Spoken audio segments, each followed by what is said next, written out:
Nah, jadi dan dari sekian banyak ilmu itu yang paling pokok asluddin intisaridin ini adalah ilmu anit tauhid, ilmu tauhid. Makanya Allah ketika memerintahkan kita bertauhid, Allah menggunakan kalimat fa'lam annahu la ilaha illallah. Maka ketahuilah, ilmuilah, fahamilah, kajilah, renungkanlah la ilaha illallah itu. Jangan terima la ilaha illallah kayak orang Nasrani nerima Trinitas. Kalau orang Nasrani nerima Trinitas nggak ada syarat harus paham, nggak ada.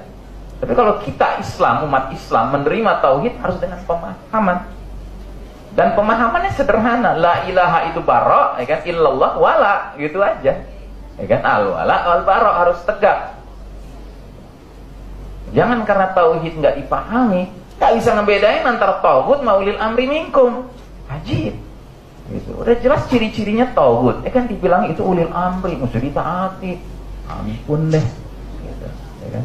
Kalau ngomongin hadis udah canggih banget, bisa ngebedain mana yang sahih, mana yang dhaif. Ya, jenggot panjang banget, cingkrang banget. Giliran pemimpin nggak bisa ngebedain mana yang tauhid, mana yang ulil amri. Padahal kan definisinya jelas. Saya ingatkan lagi, siapa tahu waktu itu ngantuk, ya kan? Surat An-Nisa ayat 59. Tolong dilihat lagi ayat ini. Ini ayat-ayat gacok nih yang mestinya hafal kita. Jadi di surat An-Nisa ayat 59 Allah terangkan, ya, ulil amri minkum. Ini kan ulil amri minkum. Ya ayyuhalladzina amanu athi'ullaha wa athi'ur rasula wa ulil amri minkum. Hai orang-orang beriman, taatilah Allah dan taatilah Rasulnya dan ulil amri di antara kalian. Ali As-Sabuni, Syekh Ali As-Sabuni dari Suriah, ketika membahas ayat ini dalam kitab tafsirnya Suatu Tafasir, mengajukan pertanyaan, kenapa di depan Allah ada taatilah, di depan Rasulnya ada taatilah, di depan ulil amri minkum nggak ada taatilah? Kenapa? Karena mentaati Allah dan Rasulnya mutlak, nggak ada cerita, nggak ada bak-bu lagi, nggak ada kritik-kritik lagi, gitu, nggak ada syarat-syarat lagi. Pokoknya jelas dari Allah, jelas dari Rasul, taat. Tapi begitu menyebut ulil amri minkum, kenapa nggak ada taatilah? Karena ada syaratnya. Mentaati ulil amri minkum itu ada syaratnya. Syarat pertama, ya harus minkum, harus dari kalangan kalian. Kalian di sini maksudnya siapa? Hai orang-orang beriman. Itu satu, baru satu tuh syaratnya. Bukan satu-satunya syaratnya, ada satu lagi. Di ayat ini juga dijelaskan. Fa in tanaza'tum fi syai'in farudduhu ilallahi war rasuli in kuntum tu'minuna billahi wal yaumil akhir.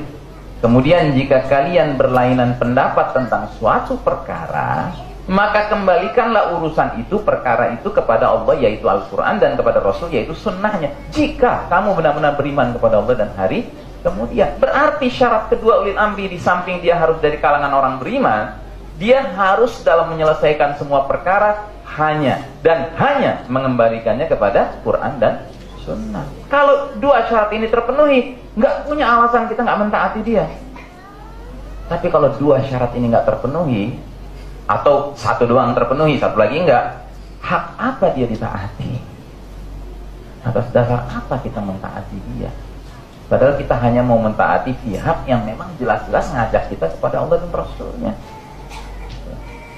Makanya ketika Allah menggambarkan nasib yang menimpa orang-orang yang asal ikut aja, gitu ya, Allah itu menggambarkan dengan penggambaran yang begitu memprihatinkannya. Lagi-lagi siapa tahu dulu tidur, ya kan? Saya ingatkan lagi Al-Ahzab ayat 66, 67, 68. Ini jelas sekali nih 3 ayat ini.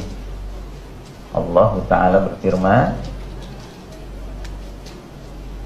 pada hari ketika muka penghuni neraka dibolak-balik di dalam neraka, mereka berkata, alangkah baiknya andai kata kami taat kepada Allah dan taat pula kepada Rasul. Maksudnya andai kata waktu kapan? Waktu di dunia, kan? Ini kan sudah penyesalan nih. Mereka lagi dibakar, disiksa sama Allah di neraka. Mereka berkata, aduh, alangkah baiknya dulu di dunia kami taat pada Allah dan kami taat pada Rasul. Jika ayat ini berhenti sampai di sini, Pak, pesan Allah kan jelas. pesan Allah, mau masuk neraka caranya gampang, nggak taat sama Allah, nggak taat sama Rasul, pasti dapat kapling di neraka. Kan gitu kan pesan Allah maksudnya. Tapi Allah ingin kita dapat pelajaran lain, pelajaran tambahan. Kenapa nih orang-orang penghuni neraka ini dulu di dunia nggak taat sama Allah, nggak taat sama Rasul ya? Rupanya dijelaskan di ayat berikutnya. Mereka yang sedang disiksa tadi itu dalam neraka itu berkata, ya Rabb kami, sungguh kami dulu di dunia mentaati pemimpin-pemimpin dan pembesar-pembesar kami, lalu mereka menyesatkan kami dari jalan yang benar. Itu rupanya sebabnya mereka jadi nggak taat sama Allah dan nggak taat sama Rasul, karena mereka taat pada pihak yang mereka juluki ulil amri, padahal nggak ngajak kepada Allah dan Rasulnya, gitu. Dan itu very clear, dia nggak ngajak pada Allah dan Rasul, masih juga disebut ulil amri, ulil amri. Maaf ya, gitu. Kita dikasih tahu sama Allah ulil amri itu punya dua syarat. Satu, dia harus dari kalangan orang beriman. Kedua, dia menyelesaikan semua perkara hanya kepada Al-Quran dan Sunnah. Ya. Udah dikasih tahu gitu masih juga. Ya tapi kan kita harus taat. Kenapa terus taat? Dia kan ulil amri. Ampun deh. Diterangin sama Allah ulil amri itu siapa. Makanya sampai Allah menggambarkan, perlu gambaran ini nih, ayat-ayat ini. Kenapa nih orang-orang masuk neraka karena nggak taat sama Allah dan nggak taat sama Rasul? Kenapa mereka nggak taat sama Allah dan Rasul? Karena mereka di dunia mentaati pemimpin dan pembesar yang nggak ngajak ke Allah dan Rasulnya, menyesatkan. Akhirnya di ayat berikutnya apa kata mereka? Ya Rabbana, Rabbana atihim dhi'faini minal azabi wal'anhum la'nan kabira. Ya Rabb kami, timpakanlah kepada mereka azab 2 kali lipat dari yang kami terima. Mereka sini maksudnya siapa? Mantan pemimpin, mantan pembesar mereka kan? Dan kutuklah mereka dengan kutukan yang besar. Terlambat. Menyesalnya terlambat, mengutuknya terlambat. Kalau mau nyesel kapan? Sekarang. Mengutuk kapan? Gitu. Wake up, sadar gitulah. Kita ini bukan umat yang asal ikut. Kita ini umat yang sudah diberi sama Nabi sebuah pegangan, la ta'ata fi makhluqin fi ma'siyatil khaliq. Enggak ada ketaatan pada siapapun dalam rangka durhaka kepada Allah.